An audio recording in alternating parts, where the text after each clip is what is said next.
Assalamualaikum warahmatullahi wabarakatuh.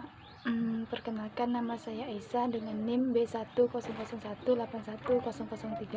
Baiklah, di sini saya akan menjelaskan hasil UTS saya. Soal pertama yaitu tentang apa arti sosialisme. Sosialisme adalah paham yang bertujuan untuk membentuk negara kemakmuran dengan usaha kolektif yang produktif dan membatasi milik perseorangan. Inti dari paham sosialisme adalah suatu usaha untuk mengatur masyarakat secara kolektif. Artinya, semua individu harus berusaha memperoleh layanan yang layak demi terciptanya suatu kebahagiaan bersama.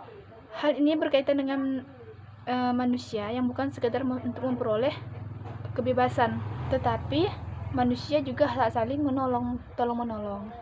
Soal yang kedua, jelaskan kritik Karl Marx terhadap kapitalisme dan bagaimana pandangan Karl Marx untuk menyelesaikan persoalan-persoalan dalam kapitalisme tersebut. Yang pertama, surplus pengangguran. Selalu terjadi kelebihan penawaran tenaga kerja yang berdampak pada penekanan tingkat upah sehingga menjadi surplus value dan keuntungan tetap bernilai positif. Yang kedua, penurunan tingkat keuntungan. Adanya pengaruh yang kuat para kapitalis untuk menghimpun modal. Yang ketiga, krisis bisnis. Adanya perubahan orientasi atau tujuan dari proses produksi dari tujuan nilai guna pada zaman ekonomi barter berubah menjadi tujuan nilai tukar dan keuntungan saat di bawah kapitalisme, menyebabkan terjadinya fluktuasi ekonomi. Selanjutnya, yang keempat, jatuhnya nilai profit dan krisis bisnis.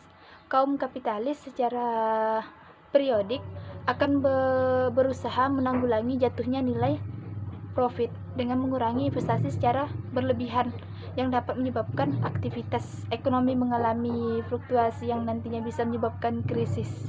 Yang kelima, konsentrasi modal. Adanya pasar persaingan sempurna dengan jumlah yang besar untuk perusahaan-perusahaan kecil dalam tiap-tiap industri. Namun karena ketatnya persaingan maka akan mengarah pada jatuhnya industri-industri kecil sehingga akan mengurangi persaingan. Soal yang ketiga, sebutkan dan jelaskan hal-hal yang berasal dari sistem kapitalis yang ditantang oleh sistem sosialis. Yang pertama, individu yang dimaksud dalam sistem ekonomi kapitalis adalah tentang hak kepemilikan modal.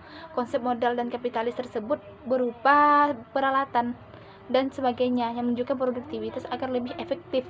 Bagi para kritiknya yang kebanyakan berasal dari kaum sosialis, ciri individual atau kepemilikan seringkali dianggap sebagai sifat egois dari kapitalisme karena menunjukkan sikap egoisme yang pada akhirnya dianggap sebagai suatu keburukan moral yang membawa pada kemunduran sosial. Yang kedua, pasar bebas. Pasar bebas dalam kapitalisme adalah kebebasan dalam mengembangkan usaha serta distribusi barang dan jasa.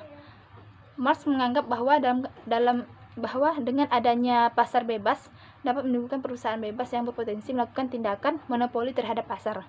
Namun, ternyata anggapan tersebut masih sangat keliru. Apabila terjadi perbesaran perusahaan, justru menyulitkan perusahaan tersebut untuk menyesuaikan diri dengan segala konsumen. Sekian penjelasan dari saya akhiri. Wabillahi taufiq wal hidayah. Assalamualaikum warahmatullahi wabarakatuh.